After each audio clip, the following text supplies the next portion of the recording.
Di dalam istilah tasawuf itu ada dikenal ilmu mukasyafah, ada pula disebut ilmu muamalah. Ilmu muamalah itu ilmu spesial untuk membersihkan diri dari segala sifat yang tercela dan memperhiasi diri dengan sifat-sifat terpuji. Itu disebut dalam tasawuf ilmu muamalah. Sedangkan ilmu mukasyafah itu ilmu di mana kita diperlihatkan Allah surga dan isi-isinya. Kita diperlihatkan Allah neraka dan orang-orang penghuninya. Kita diperlihatkan Allah arasy Allah. Nah, itu disebut ngarannya ilmu mukasyafah. Ilmu mukasyafah itu biasanya kada bisa diperoleh kalau kita belum mengamalkan ilmu muamalah tadi. Ilmu di mana kita membersihkan diri dari sifat yang tercela dan menghiasinya dengan sifat yang terpuji. Ilmu mukasyafah itu bisa kita diberi Allah kalau sudah hati kita bersih. Kalau sudah hati kita bisa menerima cahaya-cahaya ilahi. Nah, untuk mendapatkan cahaya-cahaya di dalam hati itu, jalan yang paling cepat adalah melalui sembahyang. Sembahyang macam apa? Sembahyang yang didasari dengan ikhlas karena Allah, dan sembahyang yang penuh dengan khusyuk, mengagungkan Allah dan malu kepada Allah dan lain sebagainya daripada sifat-sifat khusyuk.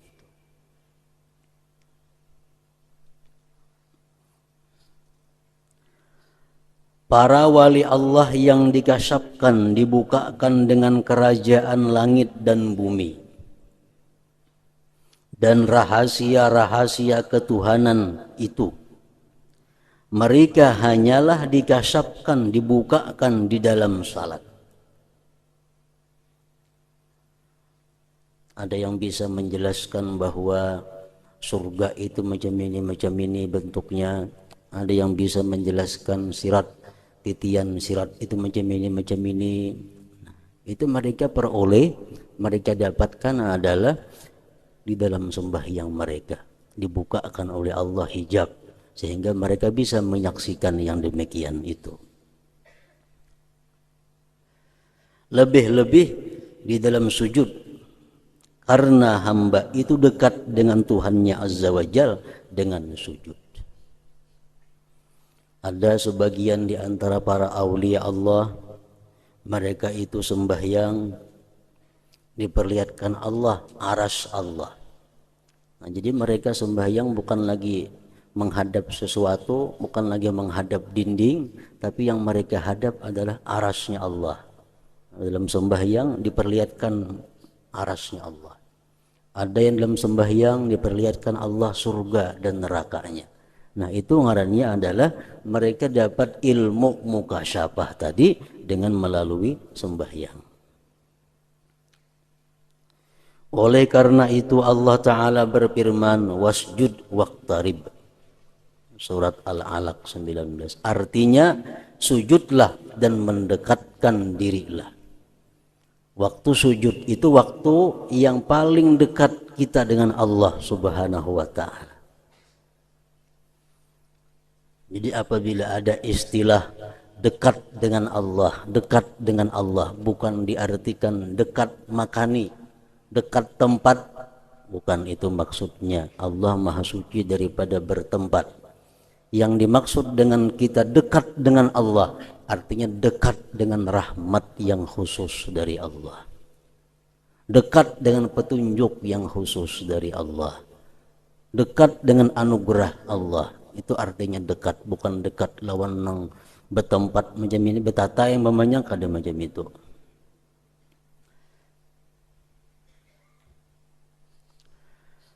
Keterbukaan setiap orang yang salat itu menurut kadar kejernihannya dari kekeruhan-kekeruhan dunia.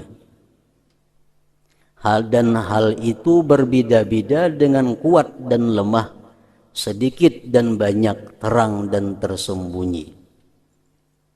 Sehingga bagi sebagian mereka terbuka sesuatu dengan ainnya, bendanya. Bagi sebagian lagi terbuka sesuatu dengan perumpamaannya.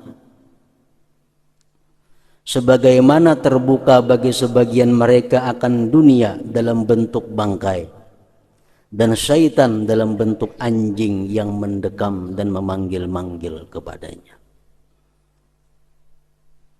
Mereka dikasapkan, dibukakan oleh Allah hijab. Ada yang dibukakan hijab itu langsung melihat bendanya, ada yang diperlihatkan perumpamaan-perumpamaannya. Dalam sebuah hadis Rasulullah Shallallahu Alaihi Wasallam sembahyang bersama-sama dengan para sahabatnya.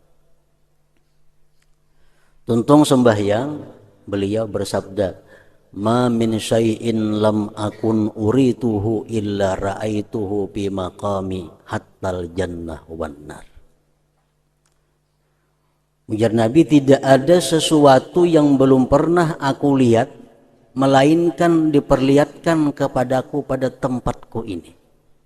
Waktu aku sembahyang tadi, ujar Nabi, diperlihatkan Allah kepadaku sesuatu yang belum pernah aku lihat, sehingga aku melihat surga dan neraka. Artinya apa?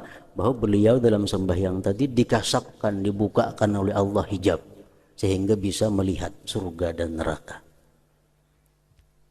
Fa'uhiya ilayya annakum tuftanun fi kuburikum qariban min fitnatil masihid dajjal. Waktu itu, ujar Nabi, aku menerima wahyu dari Allah bahwa kalian nanti akan diuji di dalam kubur.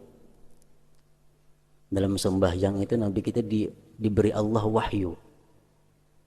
Setelah diperlihatkan surga, diperlihatkan neraka, Nabi kita didatangkan wahyu dalam sembahyangnya. Isi wahyunya adalah bahwa kalian nanti di dalam kubur akan diuji seperti di fitnah Dajjal. Apa di antara ujian di dalam kubur itu? Setiap manusia akan ditanya di dalam kubur, ma ilmuka bihadzal rajul. Apa pengetahuan engkau dengan ini laki-laki? Jadi di dalam kubur itu bukan hanya ada pertanyaan marabbuka, siapa Tuhan engkau, wa man nabiyuka, siapa nabi engkau, bukan hanya itu. Ada lagi ujian dalam kubur. Dihadirkan di kubur itu nanti sesusuk laki-laki. Malaikat bertanya, siapa laki-laki ini menurut engkau? Fa'ammal mu'min, kalau ia beriman orang tersebut, orang yang beriman, fayaqul, dia mengata, huwa Muhammadun Rasulullah ja'ana bil bayyinat wal huda fa'ajabna wattaba'na. Itu laki-laki adalah Muhammad Rasul Allah yang telah datang kepada kami dengan keterangan dan petunjuk. Kami memperkenankan dan kami mengikuti dia. Kalau kita beriman dalam dunia, kita bisa pinandu, oh itu laki-laki adalah Muhammad Rasulullah. Jadi setiap orang di dalam kubur dihadirkan sosok Nabi Muhammad, ditakuni siapa ini. Wa ammal munafik, kalau orang munafik begitu ditanya siapa laki-laki ini, fayaqul, dia akan menjawab, la adri, aku tidak tahu. Aku tidak tahu. Aku ada pinandu siapa laki-laki ini. Kenapa? Karena dalam dunia ini memang kada beriman kepada Rasulullah Sallallahu Alaihi Wasallam. Nah, Nabi kita mendapat wahyu tersebut di dalam sembahyang. Dalam sembahyang itu pula beliau diperlihatkan surga dan neraka. Nah, kenapa bisa demikian? Dalam sembahyang itu dibukakan hijab-hijab tadi, karena dalam sembahyang itu adalah waktu seseorang paling dekat dengan Allah Subhanahu wa ta'ala.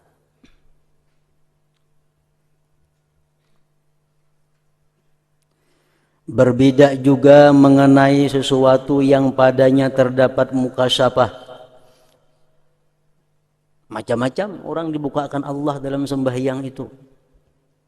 Sebagian dari mereka terbuka baginya sebagian sifat-sifat Allah Ta'ala dan kebesarannya. Bagi sebagian mereka sebagian perbuatan-perbuatannya Allah. Dan bagi sebagian mereka terbuka sebagian dari halus-halus ilmu-ilmu muamalah. Mereka dapat ilmu-ilmu muamalah, ilmu-ilmu cara pembersihan diri. Mereka dapatkan yang halus-halusnya di dalam sembahyang.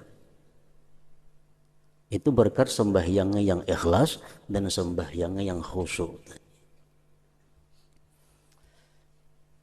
Dalam satu kali sembahyang Rasulullah SAW pernah terjadi.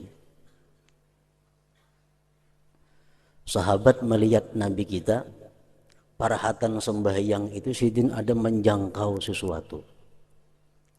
Parahatan sembahyang Nabi kita ada menjangkau. Mbah itu mundur Nabi kita, mundur dari tempat berdiri sidin. Ini parahatan sembahyang. Sahabat berkata, qad ra'ainaka tanawalta syai'an fi maqamik summa ra'ainaka ka'aka'ta. Wahai Rasulullah, kami tadi lihat pian ada menjangkau sesuatu. Kemudian pian mundur. Qala berkata Nabi, inni ra'aitul jannah. Pertama tadi aku melihat surga. Di dalam sembahyang tadi aku melihat surga. Panawaltu unkuda. Aku menjangkau setundun buah. Setundun buah ada, aku ambil aja Nabi kita. Walau asabtuhu lakum la akalatu minhu ma baqiyatid dunya. Andai kata aku dapat mengambil buah tadi aja Nabi, unjuk lawan ikam makan, rasanya kada habis sampai habis ini umur dunia. Ya sahabat tadi melihat ada Nabi kita ada menjangkau sesuatu. Wa uritun nar. Dan yang kedua ya Nabi, aku mundur, aku melihat neraka. Aku melihat neraka. Falam ara manzaran kal yaumi qattu abza. Tidak pernah aku lihat pemandangan yang paling seram daripada itu. Melihat neraka Nabi kita. Wa raaitu aksara ahliha. Dan aku lihat umumnya penghuni neraka itu an-nisa, perempuan.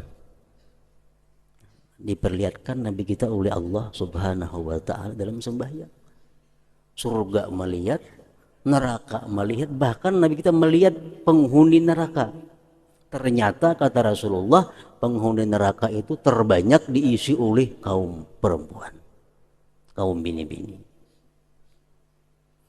Qalu ya Rasulullah, mereka berkata, bima ya Rasulullah, menjadi sahabat, wahai Rasul, kenapa sebabnya perempuan-perempuan itu terbanyak isi neraka? Kenapa perempuan itu mayoritas penduduk neraka? Kalau berkata Nabi, bikufrihinna, karena mereka kafir, karena mereka kufur. Sahabat bertanya lagi kepada Rasulullah, ayakfurna billah, adakah mereka itu kafir dengan Allah? Qala Nabi kita menjawab, yakfurnal ashir, mereka kufur kepada suaminya. Mereka kufur kepada suaminya. Artinya karena mengakui bahwa suami ini adalah nikmat yang diberikan Allah kepadanya. Mereka kadang merasa berterima kasih, kadang merasa menghargai, perlu menghargai kepada suaminya. Yakfurnal ashir. Wa yakfurnal ihsan, dan mereka kata Rasulullah kufur dengan ihsan, dengan perbuatan baik lagi. Maksudnya apa itu ya sahabat? Nanti kita menjelaskan lagi, walaupun ujar Nabi, laki-laki itu berbuat sepanjang masa berbuat baik kepada istrinya, satu saat nang laki itu berbuat salah, si bini-bini ini berkata, engkau kada baik selawasan. Yakfurnal ashir wa yakfurnal ihsan. Misalnya 10 tahun berkeluarga, 9 tahun laki ini baik, laki ini bagus. Ada sehari yang kada bagus, hilang nang 9 tahun itu. Itu ngaranna yakfurnal ihsan.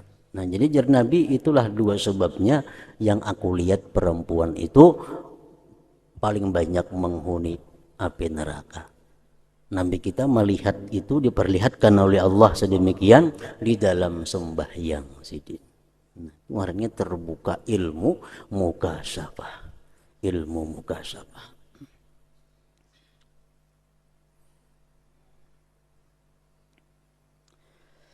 Untuk menentukan makna-makna ini ada setiap waktu sebab-sebab yang tersembunyi yang tidak terhitung.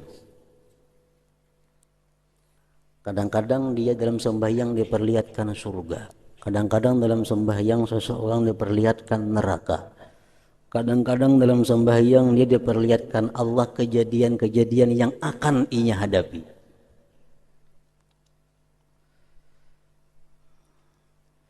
Itu bermacam-macam. Sebabnya kenapa? Yang paling kuatnya adalah persesuaian himmah. Apa yang diinginkan oleh seseorang itu? Apa yang ia pikirkan sebelum sembahyang itu? Nah, dalam sembahyang ini bisa dibukakan oleh Allah hijabnya.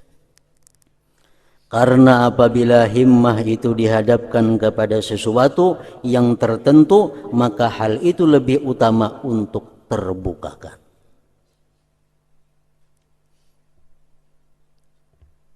Kita ingat kisah manaqib Imam Ghazali dan adiknya Ahmad Al-Ghazali. Imam Al-Ghazali jadi imam di masjid. Nang ading Ahmad Al-Ghazali mengikut di belakang. Tahu-tahu Ahmad Al-Ghazali mufarakah dengan kakaknya. Mulik ke rumah. Ditakuni oleh nang mama, kenapa kamu kada umpat kakak sembahyang di masjid?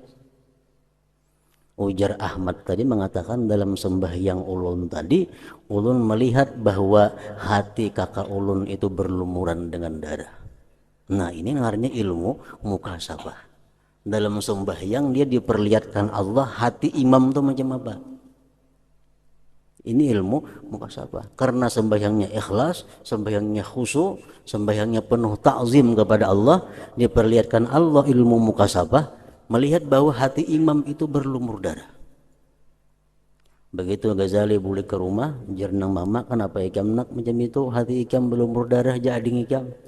Jar Ghazali, benar. Ulun waktu sembahyang tadi, ulun keingatan, ulun mengarang tentang babul haid.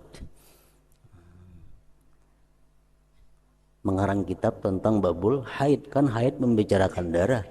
Nah, sampai dalam sembahyang tak ingat karangan seorang diri tentang babul haid, berarti hati berlumuran dengan darah. Nah, makmum nang di belakang dibuka akan ilmu mukasyafah, melihat dia hati imamnya.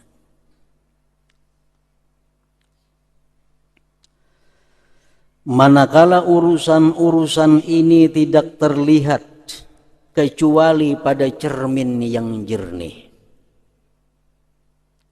Perkara-perkara seperti surga, seperti neraka, atau bagian-bagian gaib lainnya, itu kada akan bisa terlihat kecuali pada cermin yang jernih. Hati yang jernih maksudnya.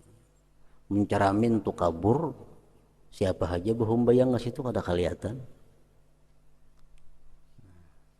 Ceramin kabur, walaupun nang bungas diceraminakan ya itu kada baik. Nang kada bungas sama, makinnya kada baik lagi. Kenapa? Cerminnya kabur. Artinya padahal waktu kita sembahyang itu Allah menebarkan berbagai macam ilmu mukasyafah kepada kita. Cuma karena cermin kita ini kabur, kada kau menangkap. Cerminnya ada, cuma kabur. Padahal seluruh cermin itu kabur. Artinya sebijian cermin itu kabur. Maka terhalanglah petunjuk daripadanya. Malah kau melihat. Bukan karena kikir dari pihak zat yang memberikan kenikmatan petunjuk, bukan karena Allah kikir dengan hidayahnya, bukan karena Allah kikir memberikan ilmu mukasyafah kepada kita, bukan, tetapi karena keburukan bertumpuk-tumpuknya kuturan pada tempat penerimaan petunjuk itu. Karena wadahnya ini nang kada kawa diandaki itu.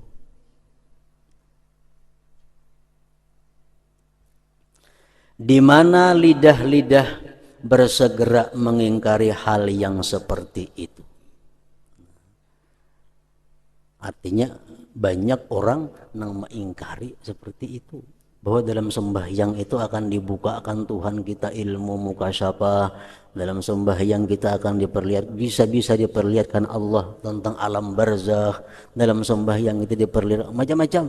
Itu banyak orang yang mengingkari. Bisa lah macam itu, kayak apa terjadi macam itu? Nah, banyak nama ingkari. Masa dalam sembahyang kita melihat surga lah, melihat neraka? Nah, kenapa sebabnya mengingkari itu? Karena tabiat itu ditabiatkan untuk mengingkari sesuatu yang tidak hadir. Karena orang ini kada bisa dapat macam itu, lalu inya mengingkari akan terjadinya seperti itu.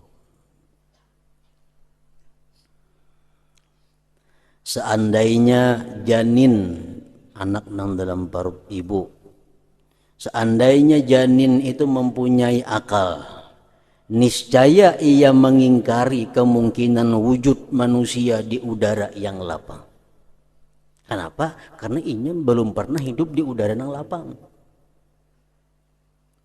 Dan seandainya anak kecil itu dapat membedakan apapun, barangkali ia akan mengingkari kerajaan langit dan bumi yang dikatakan oleh orang-orang yang berakal. Demikianlah manusia itu pada setiap tingkatan hampir mengingkari tingkatan sesudahnya. Tingkatan 3 kerap kali mengingkari apa-apa yang terjadi oleh orang yang berada di tingkatan 4. Orang yang mengingkari tingkatan kewalian, lazim baginya untuk mengingkari tingkatan kenabian. Dan Allah menciptakan makhluk dengan bertingkatan-tingkatan. Maka tidak sayogianya setiap satu tingkatan mengingkari apa yang dibalik tingkatannya. Jangan langsung mengingkari. Kada mungkin terjadi macam itu. Kadang mungkin menurut ukuran seorang, kadang mungkin menurut akal seorang.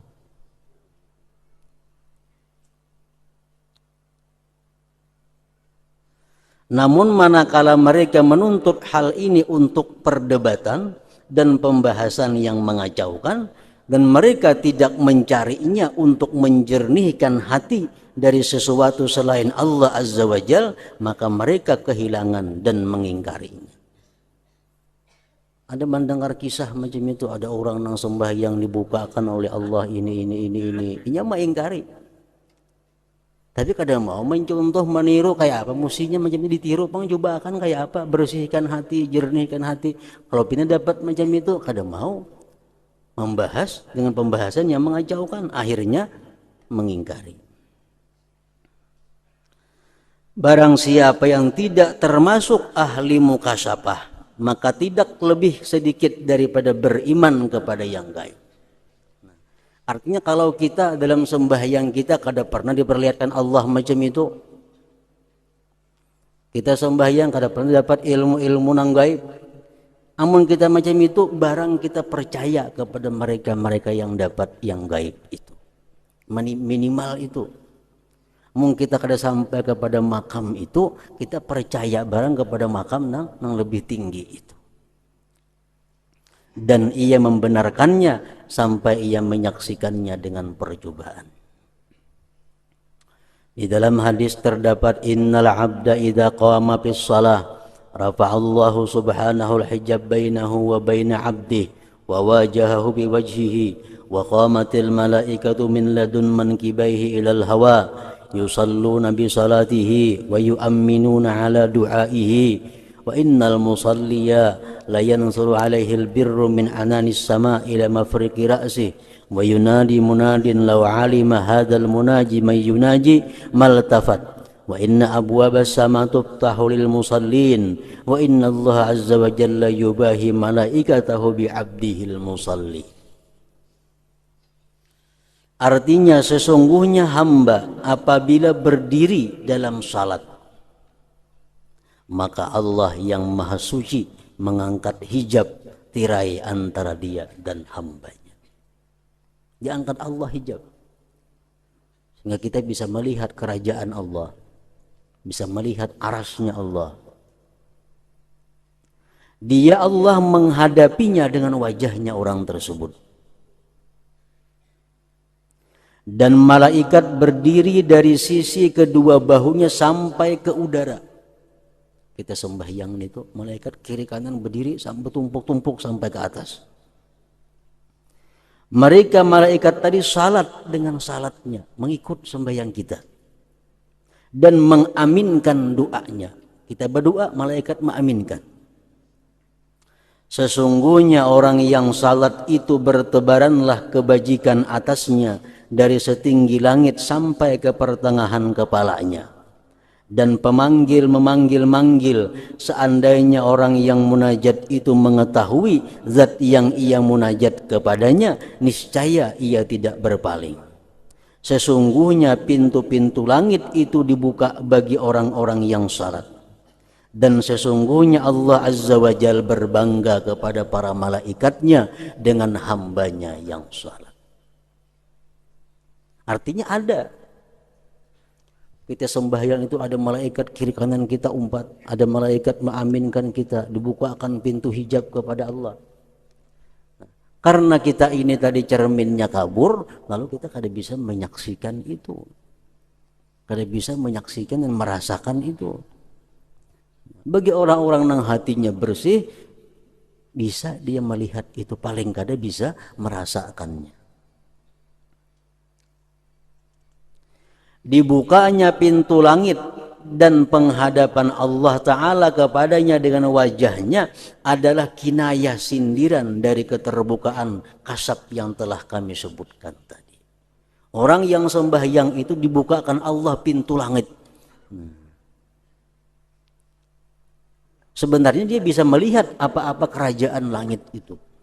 Kalau orang yang sembahyang ini hatinya, mata hatinya bujur-bujur bersih.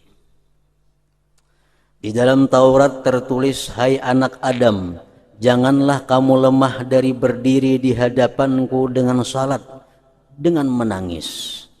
Maka akulah Allah yang mana aku dekat kepada hatimu, dan kamu melihat cahayaku dengan gaib.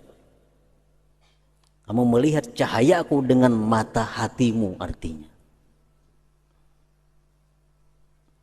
Ia berkata, kami berpendapat bahwa kelembutan, menangis, dan keterbukaan yang didapatkan oleh orang yang salat di dalam hatinya adalah karena dekat Tuhan yang Maha Suci terhadap hatinya.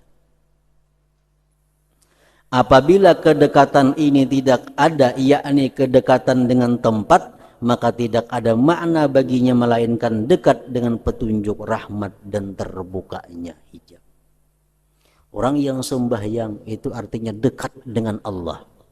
Bukan berarti berhadapan Allah, bertatai Allah, kada.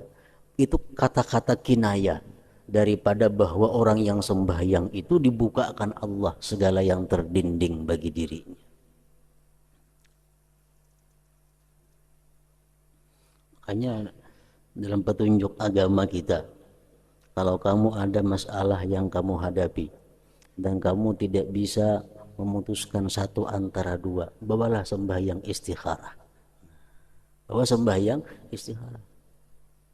Ini artinya apa? Dengan sembahyang itu kita akan dibukakan Allah hijab. Sehingga kita bisa memilih mana yang terbaik di antara pilihan-pilihan yang kita bingung sebelumnya. Sembahyang istikharah itu akan bermanfaat kepada kita kalau hati kita bersih, hati kita jernih. Sehingga dengan sembahyang itu kita dibukakan Allah dinding hijab, sehingga melihat mana yang bermanfaat diambil, mana yang kada. Kalau hati kita kotor, hati kita keruh, 10 rakaat sembahyang isyarah kada ada hasilnya apa-apa, makin tambah bingung. Nah, itu isyarat daripada agama bahwa orang yang sembahyang itu dibukakan Allah dinding hatinya. Dengan sembahyang itu dia akan bisa memutuskan perkara yang akan dia ambil selanjutnya.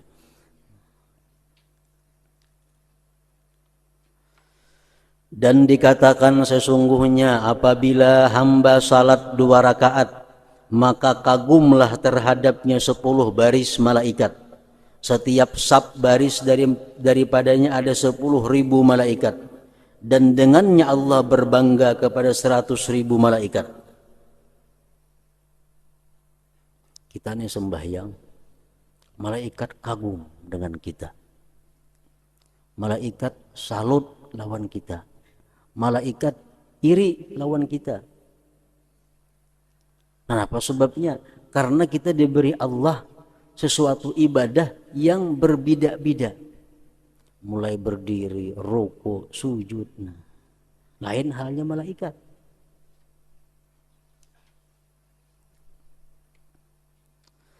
Demikian itu karena hamba itu di dalam salat telah menghimpunkan antara berdiri, duduk, ruku, dan sujud. Allah memisahkan hal itu atas 40.000 malaikat. Ada malaikat yang berdiri tidak ruku sampai hari kiamat. Ya Tuhan, malaikat kelompok ikam ini kau perintahkan hanya ruku aja boleh semacam sampai hari kiamat.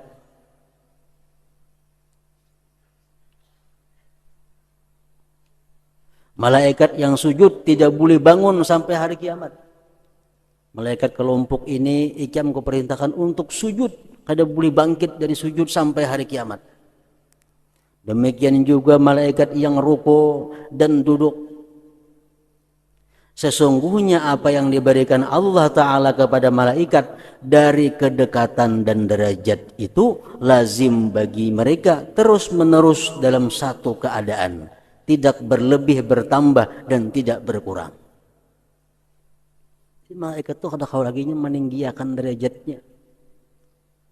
Malaikat itu kada kau lagi meninggikan martabatnya di sisi Allah. Kenapa? Karena sudah dibatasi oleh Allah. Ikam hanya boleh ruku sebuting sampai hari kiamat. Malaikat B ikam hanya boleh sujud sampai hari kiamat. Malaikat C ikam hanya boleh ruku sampai hari kiamat. Nah, jadi mereka malaikat itu kayak apa aja hendaknya meninggikan derajatnya di sisi Allah, kada kau lagi. Ingat situ bang sudah. Oleh karena itu Allah memberitakan tentang mereka bahwasanya mereka malaikat berkata wa ma minna illa lahu maqamun ma'lum. Artinya tiada seorang pun dari kami malaikat melainkan mempunyai kedudukan yang tertentu. Jadi makam malaikat itu kada bisa naik turun, ganah di situ. Manusia berbeda dengan malaikat. Nah, dalam peningkatan dari satu derajat ke derajat yang lain. Karena sesungguhnya manusia selalu mendekatkan diri kepada Allah Ta'ala. Lalu ia mengambil faidah akan tambahnya dekat kepadanya. Ada malaikat yang diberi Allah tugas mengucap subhanallah wa bihamdih, itu lagi sebuting baca harus ikam sampai hari kiamat. Ada malaikat yang ditugas oleh Allah membaca la ilaha illallah sampai hari kiamat. Dia boleh beralih-alih amalan, nggak boleh. Jadi malaikat itu kagum dengan manusia ini. Karena manusia bisukan bisa membaca salawat, kemarian bisa membaca Al-Quran, malam bisa membaca zikir, sembahyangnya ada ruku, ada sujud, macam-macam tingkah laku ibadah. Sehingga derajat manusia selalu naik, selalu bertambah.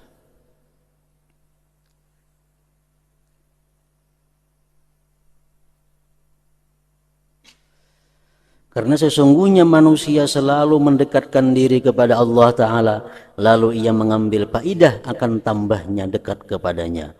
Sedangkan atas para malaikat alaihimussalam, pintu tambah dekat itu tertutup.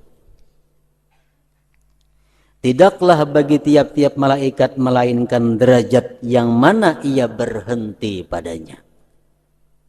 Dan ibadahnya yang ia sibuk padanya tidaklah ia berpindah kepada lainnya dan tidak lemah daripadanya. Jadi malaikat disuruh sujud sampai hari kiamat. Ini kada kau bertambah pada itu dan kada kau berkurang pada itu. La yastakbiruna an ibadatihi wa la yastahsirun yusabbihuna al-laila wan nahar la yafturun. Artinya mereka malaikat tidak mempunyai rasa angkuh untuk menyembahnya Allah dan tiada pula merasa letih. Mereka selalu bertasbih malam dan siang tiada henti-hentinya. Dan malaikat yang ditugasi Allah membaca subhanallah walhamdulillah wa la ilaha illallah wallahu akbar sampai hari kiamat. Ada malaikat yang ditugasi Allah khusus untuk mendoakan Fulan bin Fulan sampai hari kiamat. Itu penggawiannya. Kunci tambahnya derajat adalah salat. Kunci bertambahnya tingkatan manusia di sisi Allah adalah salat. Allah Azza wa Jalla berfirman, qad aflahal mu'minun alladzina hum fi salatihim khashi'un. Artinya sungguh beruntung orang-orang yang beriman, yaitu orang-orang yang khusyuk dalam salatnya.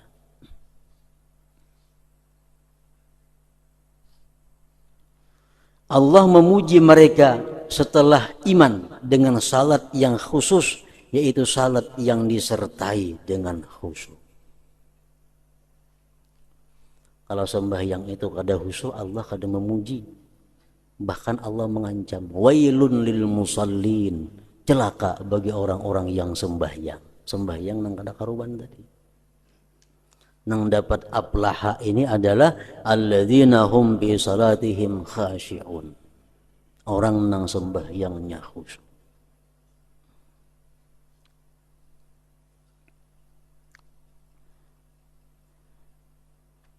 Kemudian Allah mengakhiri sifat-sifat orang-orang yang beruntung dengan salat juga. Allah Ta'ala berfirman, walladzina hum ala salawatihim yuhafizun. Artinya dan orang-orang yang memelihara sembahyangnya. Jadi sembahyang khusyuk itu dikatakan beruntung oleh Allah kalau dia bisa memelihara. Jangan sekali aja khusyuk, karena isuk ada khusyuk lagi, nah itu ada masuk.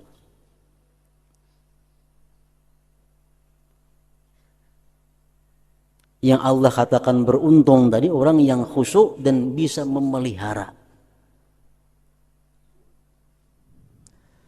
Kemudian Allah berfirman mengenai buah sifat-sifat itu, faulaika humul warisun alladzina yarisunal firdausa hum fiha khalidun. Artinya mereka itulah orang-orang yang akan mewarisi, yakni yang akan mewarisi surga Firdaus, mereka kekal di dalamnya. Dia mensifatkan mereka pertama-tama dengan keberuntungan. Qad aflahal mu'minun alladzina hum fi salatihim khashi'un. Dan akhirnya dengan pewarisan surga Firdaus. Menurut saya, ujar Imam Ghazali, bahwasanya banyak perkataan lidah dengan kelalaian hati tidaklah sampai ke batas ini. Kalau kita sembahyang hanya mulut nang bicara tapi hati lalai, ada akan sampai ke batas ini. Oleh karena itu Allah Azza wa Jalla berfirman mengenai kebalikan mereka, ma salakakum fi saqar qalu lam nakum minal musallin. Artinya Allah bertanya di akhirat kaina kepada orang neraka, agar Tuhan, apakah yang memasukkan kalian ke dalam neraka sakar? Mereka menjawab, kami dulu tidak